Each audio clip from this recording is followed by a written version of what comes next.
And we are live. You're kicking it with your boy Stoddy as always.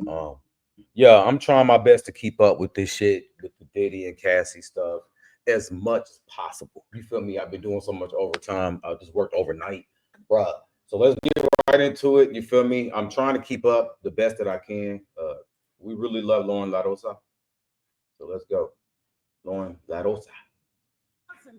A big part yesterday was them going through text messages, the defense attorneys, because they are fighting to prove that Cassie was a willing participant in the freak offs, that there was no force, there was no coercion. So they going through these text messages. Basically, it was a ton of them. And she's in the text messages saying she's down for the freak off. Also, she's in these text messages planning, how she said Puff was the ultimate choreographer of these things. She's giving very much Lorianne Gibson. She was choreographing her dang self in these text messages. Oh, wow. So what they did was, which I thought was again brilliant, and it blew the prosecution's setup up.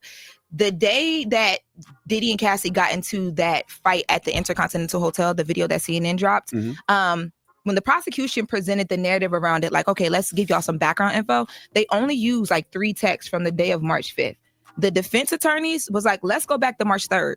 And let's lead you into where the prosecutors, y'all talked about text messages. And that was 2017, right? 2016. 16. Okay. Yes. So when they took it back, it was such a different conversation. And I don't understand why the prosecution wouldn't have included this and kind of got ahead of that. So in the text messages, Cassie and Diddy are having a conversation days leading in, and they're sexting, and a lot of the explicit text messages they wouldn't read in court. So I don't know exactly what she was saying, but they were sexting a bit. She sent, I believe it was 4 or 5 sexual text messages. She's initiating that. Puff is really on some I'm proud of you, because she did have that big movie premiere coming up. So he's yo, I'm proud of you. You got this weekend coming up. They talking about accessories for her outfit. And then she's so it gets to the weekend, right? It gets to the day that they did that freak off, and she's trying to figure out what her plans are. And he's okay, well, I'm down to do whatever you want to do. Let me know what you got going on. So she's I want to see my baby. And then they start, and now they're having a conversation about the freak off. And he's telling her, since you want to do this, you plan it. Call the guy from the male escort service they were using, and Cowboys or something like that, and get who you want. You set up how this one is going to go. He even said to her in text messages, if you want, we can sit back and just watch. We don't have to even participate. And they asked her, but they was okay, so what does that mean? Sit back and just watch. There were also text messages from another so that created a whole different narrative around that, right? But there were also text messages. Remember, she talked about being forced to do it on her period and stuff like that. There was text messages where she mentioned being on her period, and he didn't force her to do anything on her period. He kind of backed off of it. He was okay, bet, cool. The text messages that they showed yesterday in court, that whole force, that coercion thing, it blew that up. No, I listen, I'm just being objective here, right?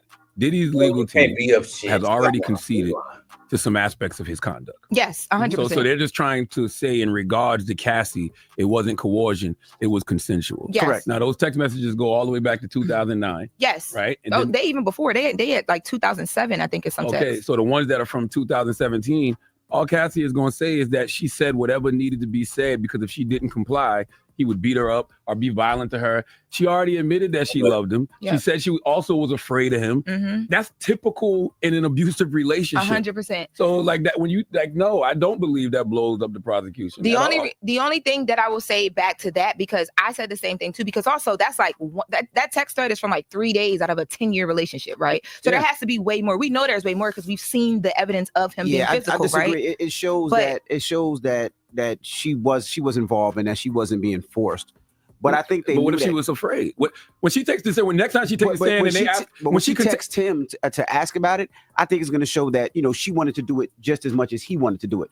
No, but she said she already has contextualized that. Right. She contextualized that her first couple of days in court by saying, I did whatever I had to do and said whatever I had to say in order not to get my freaking face beat. But I think so seeing that, and that's what I'm saying, because for instance, there was one text from 2009. That's the one where she says, to correct it. That's the one where she directly says, I'm always down to freak off. And then later she talks about how she wants it to be she wants it dirty, she wants it aggressive, she wants it whatever. So that why they did that, because they're trying to show if he was aggressive at all, she asked for that. But she was down with it. Yeah, but I just think that in the text messages leading up to that Intercontinental video, he was so gentle in the conversation. Like but she also said she didn't want a woman in that position. She didn't want him with any other woman. She wanted to be the only woman. Yeah. But the Cassie thing, you know, I don't think it's going to be as explosive as Dawn and James Cruz, right? And the reason I think Dawn Richard, because they both announced yesterday they're going to be on the witness stand, is there was no that we know of relationship. So this is straight off of. There's no. We might find out why Q was crying in that Vlad TV interview. You're right. Yeah. And same thing with James Cruz. James Cruz was the manager. Yo, so the James fact Cruz that the prosecution is calling James Cruz, and the fact that the prosecution is calling Dawn. Cassie said that James Cruz and D-Rock cried one time when they saw her get beat up. But listen, can it get more explosive than nut on a nipple? Another man's nut rubbed on a nipple. You think even the oil be warmed up? Yes, because Dawn Richards was there, and there's no love for him. So she's not letting anything back. I'm sure Cassie's still being a little sensitive, but James Cruz and Dawn, those will be explosive. And also, Lauren, you said something. And James Cruz was his ex-manager, by the way. You said something, right? You said something about, Diddy was being gentle in text messages. That means nothing.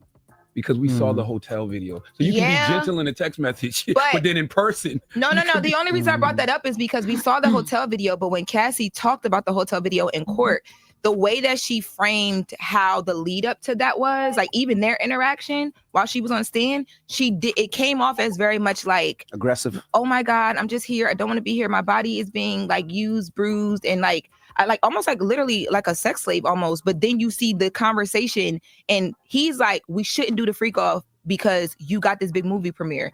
Let's start early so you can get some rest. You got to take it. Basically, he's trying to look out for her in that situation. She wanted to do the freak off right before she went to work. Yeah, but he kept saying that. He was like, too bad you got work. Too bad you got work. Right. We should do it early. You should get rest. But her narrative was completely different. Even though we saw that video, it just makes you think like, I'm confused because they also brought in basically what's your motive? Is it vengeance? Because they read another text about Kim Porter. Cassie was upset that she never got to spend holidays with Diddy, and Kim Porter did. And it was apparent that she felt the way about the woman Gina, which is what broke up their relationship.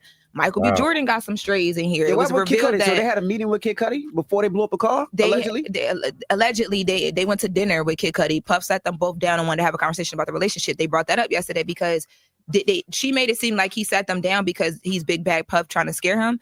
Defense said no, he sat y'all down because he introduced y'all. He felt the way about that. He put you in the studio with him, and then you go grab a burner phone and start dealing with him. Of course, he gonna sit y'all down. Did Kid Cudi say in that meeting, "Well, why you burning my car"? No, the car thing hadn't happened yet. He said, "What about my car?" Because I think Cassie had kind of warned him. Like he said, this is gonna happen, and Puff was like, "I don't know what you're talking about. What car?" I guarantee you today, all the prosecution is gonna say they're gonna ask Cassie questions, and Cassie's gonna say she told Diddy whatever she needed to tell him because she was afraid. 100%. That's I guarantee. 100%. I just want to keep him happy. That would be the way to go anyway.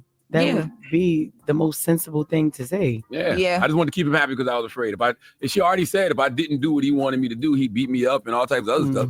So do y'all feel like in wrapping this up, question for the room, they spent a lot of time talking about withdrawals with Cassie, and even not even in relation to Puff, they were asking her like, how is it when you withdraw from drugs? Because they were both doing that a lot. And she talked about how you get angry, you get irritated. Then they brought it to Puff and said, well, when he was withdrawing, were your days worse with him and his anger? And she was like, oh yeah, for sure. They did that because they're trying to give reason behind a lot of what we saw in those videos. Y'all think that's gonna help him? No. Nah. Already painted as the monster, so nah. They're trying to paint her as a willing participant for sure. Like for sure. Like this bitch was freaky as he was, and she was the freak of the week, and she wanted to freak all day, all night, right before she clock in, right when she at work, right soon as she get off work. Hitting a woman and beating a woman, that there's no drugs excuse not for that. Regardless. Nah, there's no excuse for that. Withdrawal is not. First of all, you're not even supposed to be that strong on a withdrawal. Like you supposed to be. No, that's wrong. You never know when the motherfucker's angry and emotional off a withdrawal, they return it to the Hulk for sure. When Whitney said, and that's not a good reference, didn't know my own strength, that is most definitely the case here. I have some other clips that I just want to watch. Y'all know Impressive got a video as well. I want to see what she got to say. So we're going to go ahead and watch this one too. Make sure you hit the like button. Subscribe to the channel, show love. It's really hard to keep up with this shit, for real. Hello, everybody. Welcome to the Impressive channel. So I got to give some more updates about this Diddy trial. It's really a lot, y'all. It's a lot. I already did a video covering day 1 and day 2. Now I want to talk about day 3, 4, and 5 because Cassie had a lot more to say and the cross-examination was very interesting. But what Cassie revealed so far at this point is Diddy was very violent towards her. He put bruises all over her body, and there are pictures to prove it. Also, there's footage to prove it because he beat her down at the Intercontinental Hotel in 2016. And she also said that she was basically Diddy's sex worker. He lured her into the freak off lifestyle when she was 22 years old. And for those who don't know what the freak offs are, it was basically Diddy watching her sleep with other men. And they would record these sessions. Okay, so Diddy had blackmail tapes on her.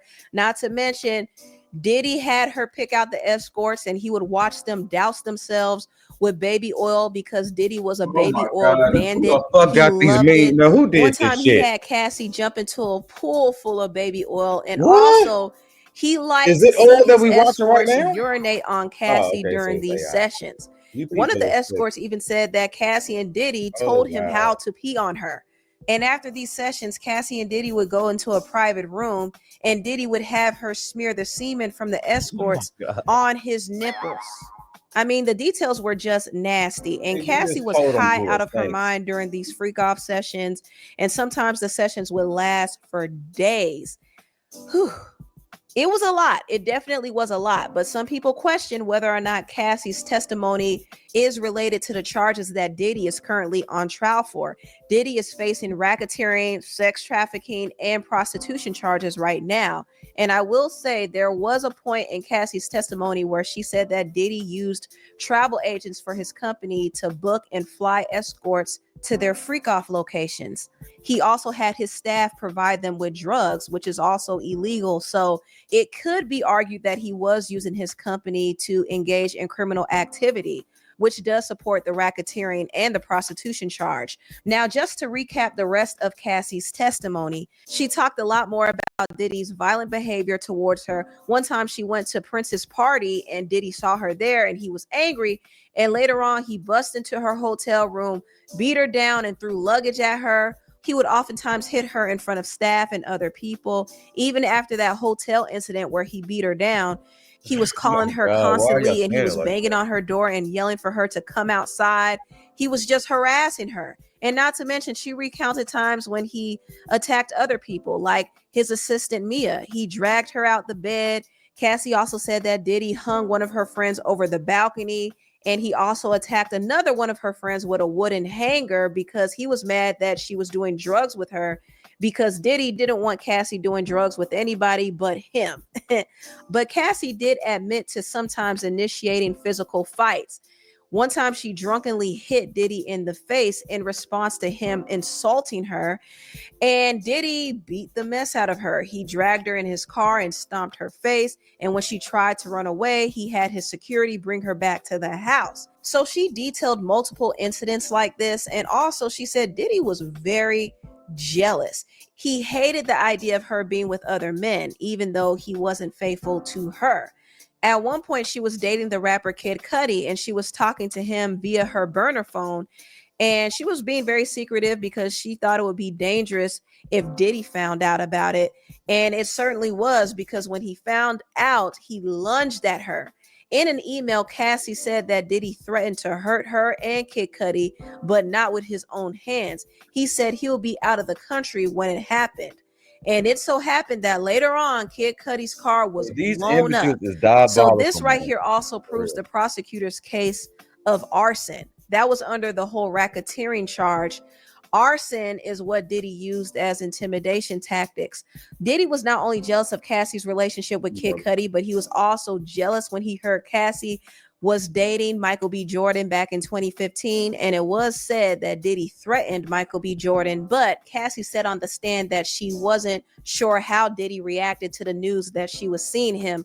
Also, Diddy would take her phone and her possessions if he suspected that she was with another man. He actually took her phone, her car, and her passport when he suspected that she was dancing with Chris Brown, he also took her phone and called up the NFL player that she was dating. And who knows, he probably threatened him. There was another time when he threatened to put out her freak off tapes when she was dating another man. He actually threatened that he would put out 2 embarrassing videos. And he oftentimes blackmailed her with these tapes. So their relationship was very, very toxic and also very damaging, you know, for Cassie and her mental and her self-esteem and also her physical. I mean, not only was Diddy putting bruises all over her body, but she suffered a lot from the after effects of the freak offs. She said that she had to get IV fluids and get massages and oftentimes take opiates. And she had GI issues from the drugs she was taking. She had frequent urinary tract infections. Her infections were so bad that the meds stopped working at one point.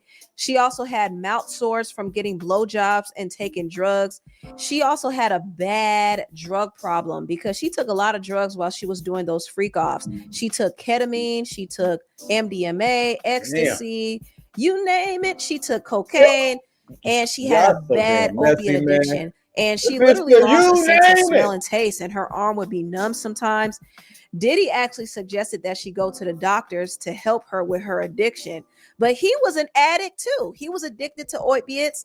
Cassie said that he overdosed on painkillers in 2012 when he was partying at the Playboy Mansion. And he was also very violent, especially during his withdrawals.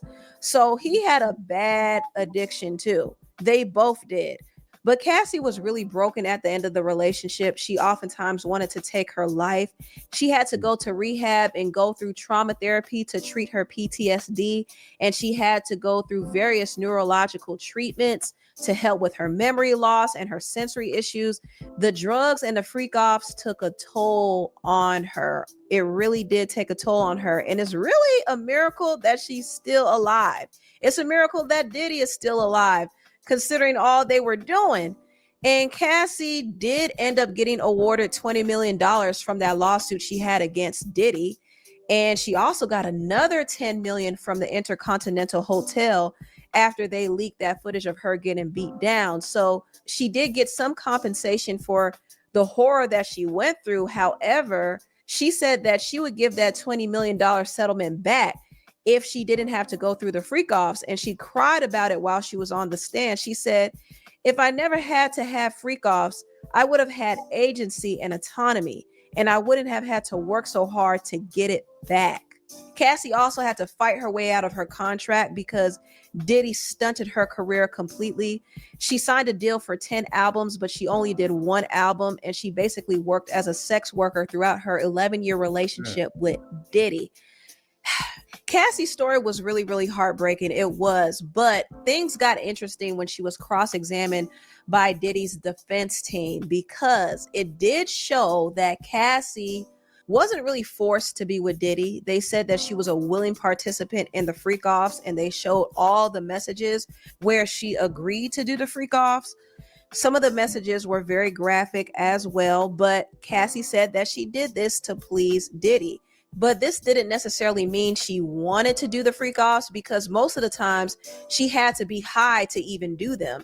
And Diddy even complained about her doing drugs during the freak offs. He said a successful freak off is when we remember and we don't be fiending to do it the right way.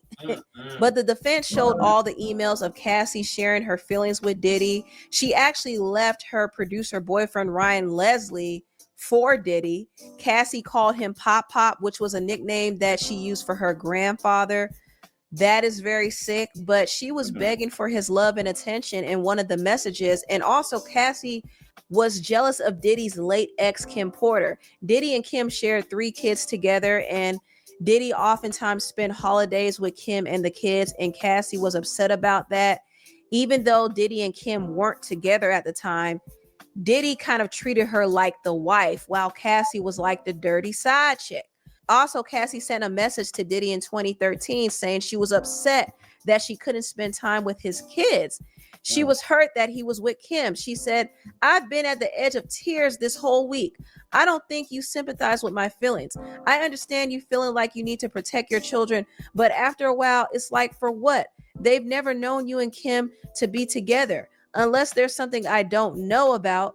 So this really showed that Cassie was really in her feelings about Diddy. She was also upset that he was messing with another woman named Gina V. And she said Gina was a big problem in their relationship. And I do remember Gina did an interview with Tasha K, and she said that Cassie reached out to her over Diddy. Did Cassie know about you? Is the question. She did. She just said to just leave him alone. Okay. But she reached out to me like a few times after that, and she was never like nasty to me. She didn't call me names or nothing. She was always nice. I don't know if it was fake or not, but she was always nice. Cassie would oftentimes argue with Diddy about other women, and she even suspected that he was dealing with men too. So the defense really kind of showed that Cassie wasn't forced to stay with Diddy for 11 years. She stayed because she was in love with him. And I do think Cassie had a severe case of Stockholm Syndrome, but it wasn't like she could easily just leave Diddy without Diddy trying to lure her back in or send his people to get her, so it took her a while to break free from him. But I will say the Stockholm Syndrome was very strong. The defense brought up the grape incident that happened to her back in August 2018. Cassie said that Diddy and her were having a closure conversation and he AR'd her in her apartment. But the following month after this incident, Cassie and Diddy were still talking. In fact, they both met up and had sex. And at the time, Cassie was dating her now husband, Alex Fine. What? In fact, he FaceTimed her while she was with Diddy. What? And Diddy's defense said that Cassie told her husband that when he FaceTimed her, Diddy AR'd her. However, Cassie revealed that he didn't R her that night. It was consensual. So I can imagine that maybe this was kind of a bombshell for Alex if he didn't know. And also after that, in October 2018, Diddy told Cassie that he was going to fall back, and she replied and said, "I'm lost without you." But Cassie moved on. She got married and had a child, and Diddy was still reaching out to her and sending her messages, congratulating her. And he said that he missed her and he wanted to meet up with her in March 2020. And he said, "I send this message with all respect for your marriage." So this was Diddy's tactic to kind of lure her back in again. But Cassie did not fall for the manipulation. She never met up with him ever again after that, which is good. And her husband, Alex, is still sticking beside her. I know a lot of people were saying, oh, he's going to break up with her after this trial. I don't believe so, because for one, Alex has a history himself. So he doesn't really have room to judge Cassie's past. And also, I think he truly loves her. And not to mention, she got 30 million. I don't think he's going anywhere. And I'm glad that they were able to move past what they went through and build a life together. I'm happy for them. I really am. And I do applaud Cassie's bravery, even though everything that came out in court did not make her look good. It still doesn't take away from the fact that she was a victim of severe physical, verbal, emotional, and psychological abuse. Absolutely. It doesn't take away from the fact that she had every right to feel scared because of Diddy's volatile behavior. So yeah, she might have consented to a lot of things, but she still was very vulnerable when it came to the type of control that Diddy had over her. And she even had to do some dirty work on Diddy's behalf too, because there's this one incident where this guy seen an explicit freak off tape of Cassie and Diddy, and Cassie was upset about it. And Diddy told Cassie to take care of it. And she confronted the man and said, "I'm going to kill you, and then he's going to kill you again." And they played this audio in court. Also, there was another time when Cassie was really nervous that one of their freak off partners named Jonathan Oddi was secretly recording them. And she told Diddy about it, and Diddy said that he would handle it. Diddy did make Jonathan sign an NDA, and he gave him $5 million. Jonathan, for those who don't know, was the guy who everybody thought was this crazy conspiracy theorist. He was arrested. Hold the fuck up. See, you know what? This is crazy. This is how you know this industry is crazy. So that came out in court that man was not lying? No shit. for shooting up Trump's resort, and he was taken into custody and questioned, and he was making all these wild conspiracy theories, and he even admitted to being Diddy and Cassie's sex slave. And when this video came out, nobody believed him, but Cassie confirmed that he was a freak off participant, and Diddy did try to handle him. In fact, Jonathan said Diddy sent Rick Ross to threaten him. Do you know Sean Combs? Puff Daddy. Yeah. P. Diddy, whatever you call himself. Yeah, go ahead. Yeah, he's part of what's called the Boule. The Boule is a branch of the Illuminati, and he belongs to that agenda. That's why he's so famous. They land over contracts. I had sex with Cassie and Sean. Basically, he would masturbate and tell me what to do with Cassie. I had like 15 encounters, and I heard a lot of business, because what they would do is Sean talks a lot on the phone and on the TV with speakers and stuff, and I was like a sex slave. Okay, for them that's what I was. That's all. All right. I caught herpes, and I came back and I seen for the herpes and won. Mark Eros and Ben Mercedes were his attorneys. Okay, and Christopher Leon's here was my attorney. They asked me to turn in that, which was the video recording, and I did so. Yes, I have a good friend, a breakfast buddy. His name is Luis David Gonzalez, and he's a witness that Ross came and threatened me at my house post-settlement. After we settled, Diddy sent Ross, and I asked him to go see if that was Ross and confirm his identity. Basically, what happened is Diddy sent Ross, which they're good buddies. Okay, they're gay. Who? Both Diddy and Ross and Khaled. They're all gay. Okay? DJ Khaled, Rick Ross, and P. Diddy. Yeah. They all gay. Yeah. Gotcha. Khaled is a Hamas supporter. Hamas. Yeah. Sorry, I said the wrong. No worry. Hamas supporter. Okay.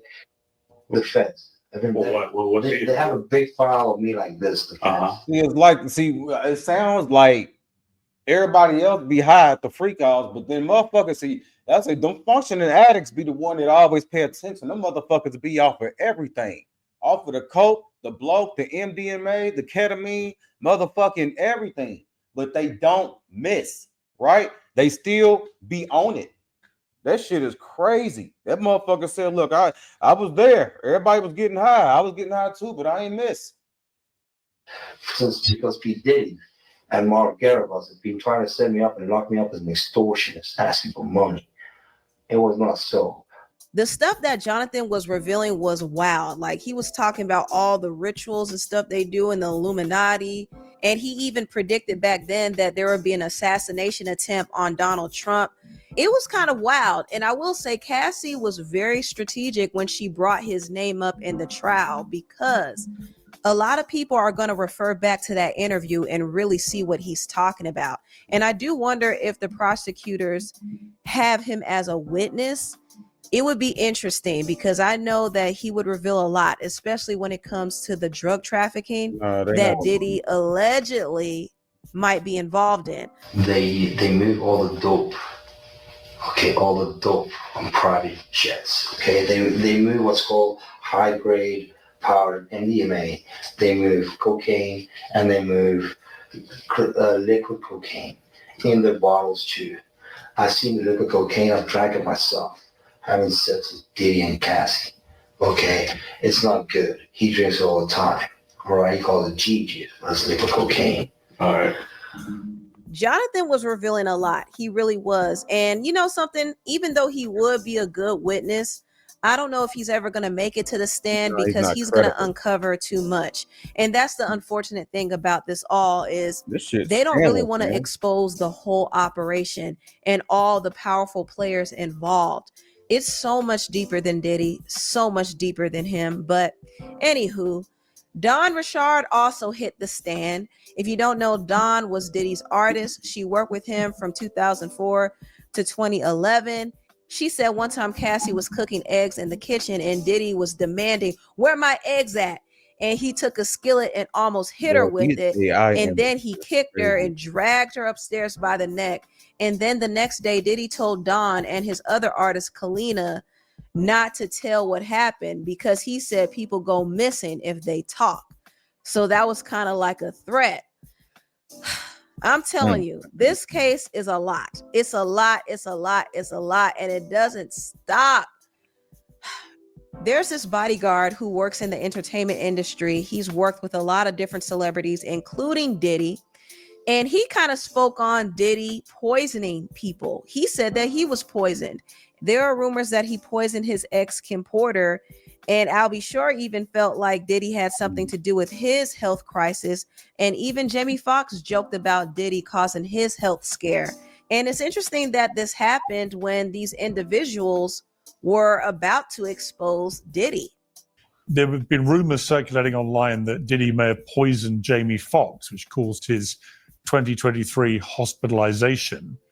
And Pierce Morgan, Jamie Foxx said out of his mouth that his partner handed him an Advil, and after he took that Advil, he woke up 22 days later. That's what he said out of his mouth. I mean, why would Diddy want to poison Jamie Foxx?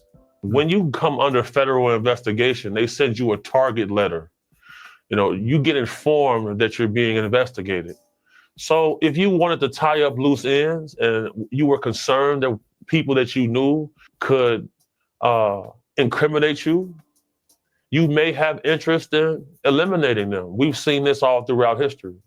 I know this situation is dangerous. I've had several attempts on my life throughout my career. I've been poisoned 3 times. My toxicology report showed cyanide. Cyanide metabolizes into pneumonia in your body. So I've had pneumonia on 3 occasions. Well, there was, of course, the case of one of his other ex-girlfriends, Kim Porter, who died of pneumonia at a very young age. You just referenced your own situation with pneumonia that you believe was deliberate poisoning. Do you believe that may be what happened to her? Why are so many people coming down with pneumonia? Why is that happening to everybody? Where have you ever seen this many cases of pneumonia associated with one situation? So, I'm telling you, there are too many stories out here about Diddy. I would be really upset if he got off on this case. The prosecutors better do their big one. They better lock him up. And I mean it. They better. I mean, shit. He's already in jail. All his motherfucking gray hair and everything gone. The motherfucker already going down. But this shit was a lot. I promise you, I didn't know that all this shit was going on. And I'm not even. You feel me? We not even done. It just keeps fucking going, bro. Like, for real. Like, y'all get the gist, but it just keeps fucking going. That was a lot for me to even process. I do want to finish watching this whole thing with y'all, because I would have watched it anyway, right? That's why I would like to react to it in real time with y'all. Today's testimony with Cassie and Don Richard, who was from Making the Band, who was part of Danny D. Kane. So a lot of stuff went down today. But first, let's go ahead and address this tweet that was going around social media. If you guys don't know, Inner City Press, he's been, a part of this court case from day one and other court cases in the past. So basically what's going on is that a tweet went viral all over social media from somebody called Red Media. And it says here, Cassie testified in court that Nicki Minaj encouraged her to stay with Diddy after she opened up about all the horrible things that she went through. This goes to show that Nicki is very much, and then you can't read the rest. But they have a picture of Inner City Press, and it says this, the AUSA, which is their attorney. Oh, okay, continue. Ventura, well, I didn't reach out to a lot of people. Sean had too many loyal friends in the industry. Attorney, loyal friends like who? Ventura. Well, like I reached out to Nicki Minaj and she told me to stop complaining. It's a part of the game. You are rich and famous. Girls will die to be in my shoes. So that went viral all over social media. People, I guess, assumed it was real because of his picture and his name. And he's one of the, big names that's covering the trial. Yeah, this was fake. And clearly you can tell it looks fake. I mean, look how it's written. It's written like a damn third grader wrote it.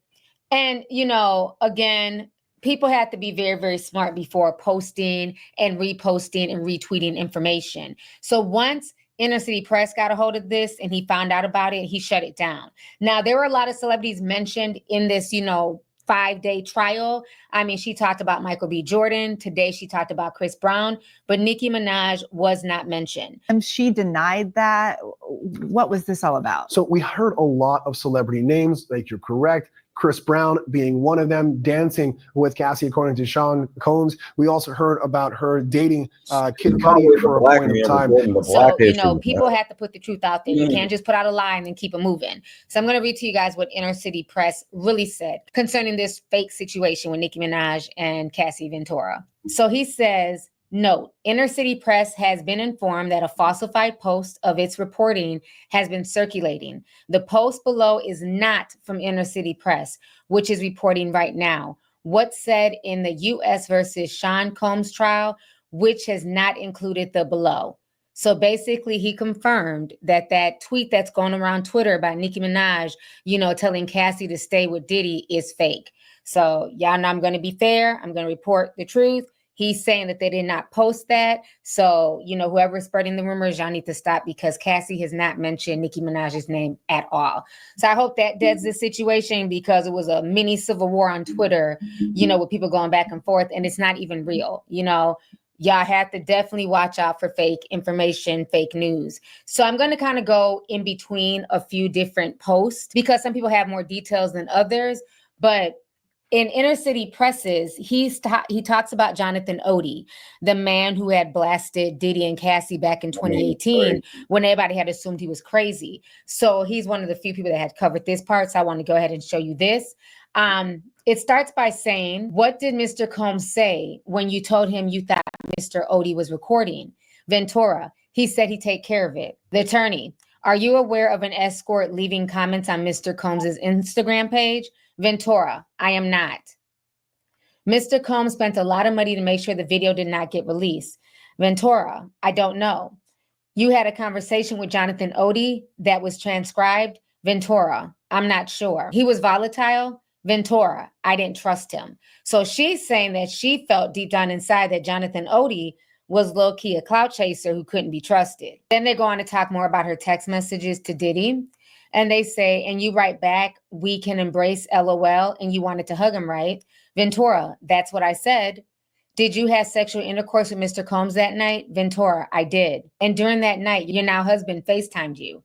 Yes. Then they say, what did you write? Ventura, I wrote, I do love you. I would just prefer not being one of your girlfriends. Let's get up tomorrow night. I'll do studio from 6 to 9. He writes, can I hold you or are you just going to break up with me? So now we're going to move over to the Washington Post because they had more details they have more details about a different situation. They're talking about the incident that happened at the Intercontinental Hotel. So they're saying here, do you remember the following periods of the Intercontinental incident? Cassie says, not a whole lot. I ended up back in New York doing promo for a movie. After that, I don't really remember much. She was referring to her 2016 film, The Perfect Match. In an earlier testimony, she noted that she attended the film's premiere party 2 days after Sean Combs beat her in the hallway of the Intercontinental Hotel in Los Angeles. And a lot of people have found that red carpet, interview, whatever that they did. And it's really sad to know that before then she was getting beat and kicked down the hallway like a football. How are you? I love this. I love this bronze goddess you're giving. Who is this you're wearing? I'm wearing Stello. Thank you. This night is finally here. Everybody's been talking about this movie, and this carpet is crazy. Incredible. I had no idea what I was about to walk in on. I was like, okay, where are we? But it feels good. Then they say the defense is questioning Cassie about a 2013 birthday party for her brother, where she allegedly got into a physical altercation with a woman and told Sean Combs he tried to kill the bitch. The defense then played an audio from 2014 in which Cassie Ventura threatens to kill a man who seemed to have a lurid video of her having sex. Ventura first asks politely to see the video before shouting, "It's my fucking life. I will kill you. I will kill you. I will cut you up. I will hide you," she's heard saying. "I have never killed anyone in my life, but I will kill you. And it's not going to be my hands. There's not going to be blood on my hands. It's going to be someone else's." So basically, they're trying to paint her as just as volatile and, off the chain as Sean Diddy Combs. So then they go to say Sean Combs. o'clock, man. Artie's charbroiled Frisco burger on toasted. So they were just acting a fool, man. Money. Enough money. Why are y'all doing this? Next video of Cassie Ventura leaked. She testified. Mr. Combs would make sure that the video would not get released, right? Ventura confirmed this. So basically, the defense is saying they're trying to make it look like, you know, Sean was still trying to protect her and Sean did not want the intimate videos of them getting out. But that to me was not to protect her. That was more or less for his image, because Lord knows what freaky shit was going on those videos. So I think it was more self-serving than it was for protecting of Cassie. Okay, so then they go back to court and they say, we've returned back to court and we are picking up on an exchange of text messages between Sean Combs and Cassie Ventura from 2010. Previously on direct, Ventura testified in the text messages she wanted to tell Combs that she did not want to participate in the freak-offs, but was afraid that he'd be upset. The defense is bringing up the text messages from around that period when Ventura had asked to have a freak-off with the girl. They are most likely hoping to paint her as complicit in organizing freak-offs, but not coerced. So now this part was crazy. So the defense ends up pulling up a series of messages from September 27, 2018, where Cassie Ventura and Sean Combs met up to have sex. And this was weeks after he had allegedly raped her. Because remember, I believe it was on day 2, she talked about how he came to her home. He was supposed to come visit her, and he ended up raping her. So then they end up having sex again a few weeks later. And so they go on to say this. Ventura says she had consensual sex with Combs once after rape, explaining we've been together for 10 years. You just don't turn feelings off that way. Now she's being cross-examined about a missed video call from September 27th from Alex Fine, who at that point was her boyfriend and is now her current husband. And she testified that once Alex Fine found out that she had sex with Combs that night, he ended up punching the wall. He was really pissed off. So then what finally ended the relationship for her was when Cassie saw, Diddy at his ex-partner Kim's, memorial service, and all the sweet things that he was saying about Kim Porter. That was finally like the final straw for her, where she was like, you know what, I can't take this anymore. And she probably saw herself in Kim. Like if she stayed, she could end up like Kim. So she said that was basically the final straw for her. And that's when she asked Combs to just basically let her go. Any shell that I put up from the top of the year, I was going through a real at Kim's funeral, basically said he was going through a really, really dark time. So now I think back to the BET Awards when he was saying that he was going through a really dark time and he was thanking Cassie. I wonder now if that was some type of low-key veiled threat, because why would you be saying the same thing you said to Kim Porter after her death to me on stage at the BET Awards? That's just weird. That just clicked for me right now. I don't know if that's clicked for anybody else. I got to give a special thank you to the people that was really there for me. Bishop T.D. Jakes. This is why that man had to step down. Yikes. Chief of Staff, Christina Coram. No KK. shit. All these people implemented. Yeah, and also Cassie for holding me down in the dark times. Yikes.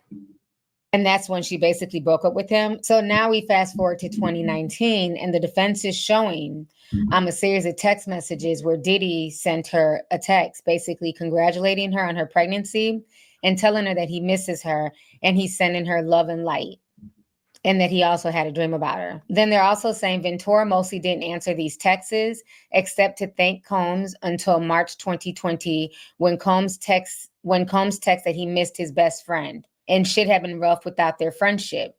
Afterwards, Ventura thanked him and said she missed him too. You were there with me through everything. You were my ride or die. I wouldn't be at this beautiful point in my life without you, Ventura replied. The thing you said blew my mind a bit. Those were all things I wanted to hear for a long time, Ventura told Combs' attorney when confronted about the messages. So then they end up asking her about the $20 million settlement. And so Ventura told prosecutors that she wasn't planning on filing any more lawsuits against Combs, that she was receiving no money to testify at this trial, and that she would give back the $20 million settlement from Combs if doing so could somehow make it where she never participated in his freak-offs. I'd have agency and autonomy, Ventura said, her voice tightening. I wouldn't have to have worked so hard to try to get it back. She also went on to say that the freak-offs and the beatings made her feel worthless, like dirt. She said that when she told Combs that she didn't want to do them, she said, but she feared for her safety, her career, her relationship with Combs if she didn't comply to his wishes. So then they go on to talk about the Intercontinental Hotel Group. And they say this: the Los Angeles location, the site of Cassie Ventura's beating by Sean Combs in 2016, had reached a settlement to pay Ventura $10 million, according to her testimony in court just now. Video of that attack was obtained and aired by CNN last year, just as the sexual assault allegations against Sean Combs were mounting in a growing number of civil lawsuits. So basically what she's pointing out is that she doesn't need to sue Sean anymore. She's already gotten $20 million from him, but she's also gotten an additional $10 million from the hotel, because remember, the hotel didn't protect her. They didn't call the police. They hid the video. You know, they allowed Sean to pay them off. So she filed a $10 million lawsuit. So she's basically walked off with $30 million. So now we're going to move on and talk about Don Richard, who is from Danny D. Kane, and her testimony. So they're saying this here.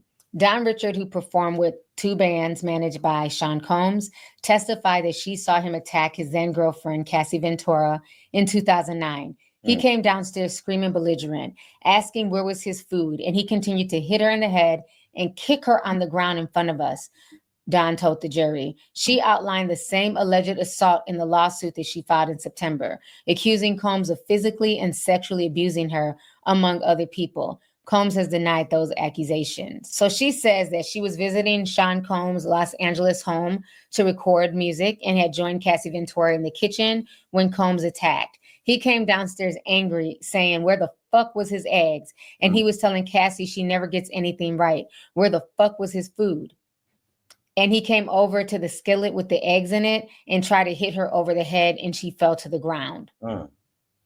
Sean continued to beat Cassie Ventura as she was on the floor, Don Richards testified. He proceeded to take his arm around her neck and drag her by the hair upstairs.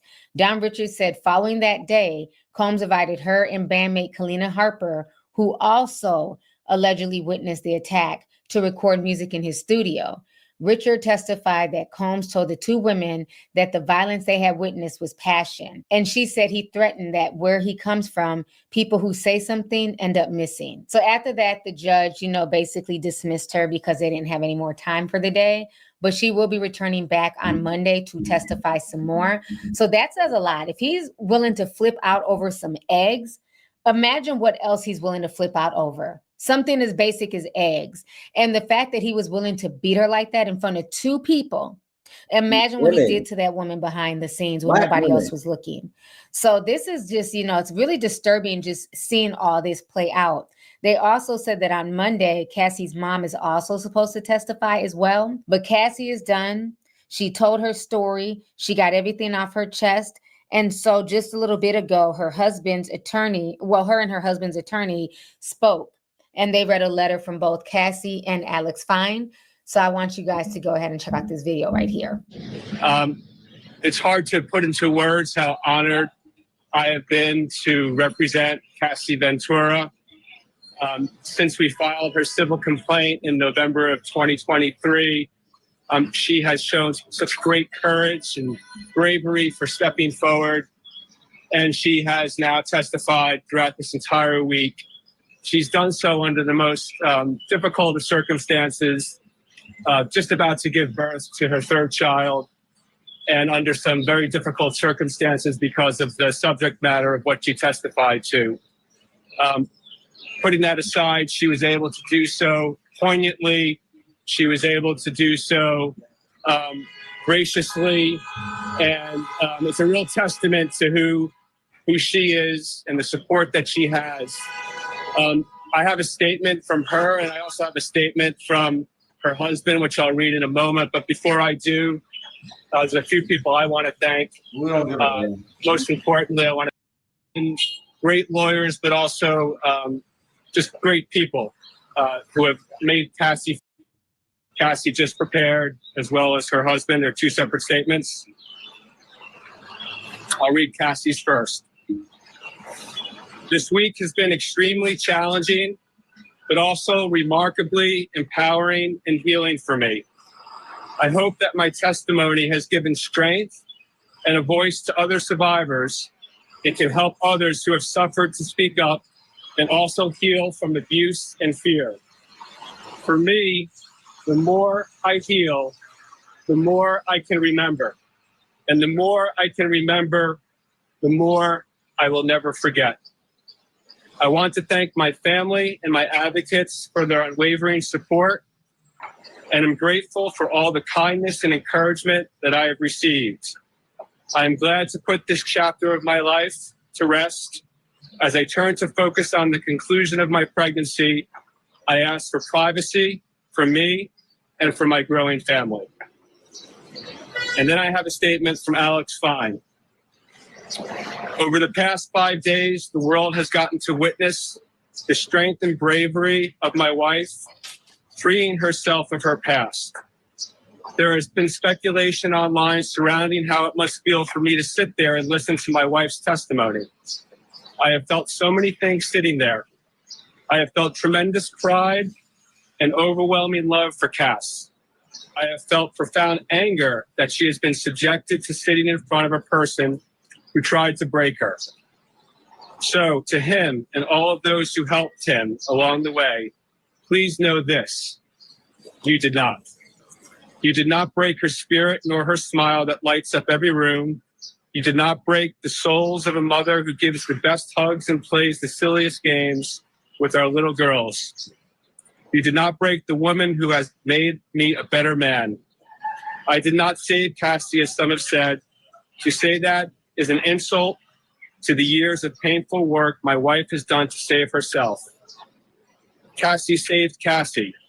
She alone broke free from abuse, coercion, violence, and threats. She did the work of fighting the demons that only a demon himself could have done to her. All I have done is love her as she has loved me. Her life is now surrounded by love, laughter, and our family. This horrific chapter is forever put behind us, and we will not be making additional statements. We appreciate all of the love and support we have received, and we ask that you respect our privacy as we welcome our son into a world that is now safer because of his mom. Thank you, everybody. We really appreciate the media's attention to this case as well. Thank you. All right, so you guys just saw that video. So like I said, Alex Fine is a really, he's a wonderful husband. And it's very interesting. I've noticed like a lot of the comments on social media from some people, it's almost like they're expecting Alex Fine to be disgusted by her or to want to, divorce her. They're saying things like, oh, that must be a weird car ride home. Alex was there through a lot of this. He knew what was going on. While he was training her and working her out, he became her confidant, and he's the one who helped her escape. So he knows the stuff that she was involved in, and he still loved her through that. And I think that's what some people find, crazy or they're upset about is like, how can he love this girl? Don't believe some of the stuff all the way. We ain't not about to say that he's the knight in shiny armored white man. You feel me? Like, nah, you feel me? Not for me. I think that this she became a fan, a freaky fan, if you will, that was down. First everything was consensual, and then once she started getting forced, and she started getting manipulated, it was hard for her to leave him alone. So it was a woman just being in an abusive relationship because of love and comfortability or whatever that reason is, right? But there is never never a reason to beat on a woman or force a woman to do anything. You know what I'm saying? The sexual stuff is their business, but the abuse, he should definitely be held accountable for, just in my opinion. I've watched my mother get beat on.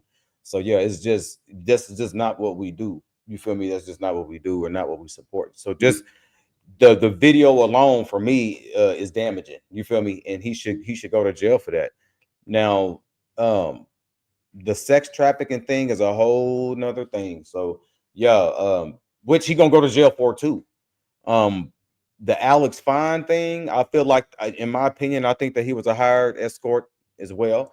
They saying personal trainer because that was the titles. You'll have any title, but your actual title was sex. Everybody was there to have sex. So you know they throwing the RICO charges on them because you travel the fuck. You gonna fuck in Gaza, Giza, the temples, wherever. You know what I mean? You gonna fuck all over the globe. And if you fucking all over the globe and you forcing somebody to fuck all over the globe and they don't want to fuck you, then you're going to go to jail for that, right? That's not cool. So yeah, I think that he should be held accountable. But I think Alex Fine, yeah, he knew that she was getting beat on, but everybody was benefiting from the lifestyle, right? No one knows who Alex Fine is, right? Puffy was the money engineer in this. You feel me? Hey, we all have an opinion. If y'all don't like it, I don't give a fuck, right? Everybody can say what they want to say. Like I said, and Kalina, shame on her. We knew that Kalina seen it, but Kalina's trying to stay loyal to Diddy, so she ain't gonna say nothing. Like that bitch know damn well she seen that shit, and that's why Dawn said what she said. But y'all seen that Aubrey O'Day said she ain't getting on the stand because she's been standing already. She said she ain't getting on the stand because I think she's scared. I think a lot of people was probably scared. Don Richard is just taking one, you know what I'm saying? I ain't gonna say taking one from the team, but it's dangerous to get on stage because shit, y'all talking about poison and taking poisonous Advils and shit. This shit is deeper than rap, right? And that Jonathan Oddi shit is crazy. That shit is crazy, y'all. That video is crazy. So you know, I think that is not going to. I think that video in particular is never going to see the light of day of court because of the wild allegations, Illuminati. So you start saying conspiracy theories and stuff like that within a conspiracy theory that you're saying, right? No one's going to believe that. Nobody's going to take that serious. So yeah, shout out to my squeaky chair. But I don't know. This was a lot. This was a lot to take in, y'all. I wanted to just wrap up because this was the first 5 days of testimony that they've been doing and shit. We get a motherfucking break and we back on this shit on Monday. Make sure you hit the like button, comment, subscribe, because I feel like it's not even scratching the surface, bro. We don't know what surprise witnesses is coming. We don't know what else is in store. So yeah, man, keep it locked here, man. I appreciate everybody that's been with me. I've been on here for a whole entire hour with y'all, man, and I appreciate every last one of y'all. I've been trying to be consistent. I got to go to work, right? Doing a whole night shift. But I want to do my thoughts on this one, y'all. So yeah, y'all keep it here. Make sure y'all hit the like button, comment, subscribe, and we'll be back on fucking Monday night. Yeah, Monday night. All right, deuce.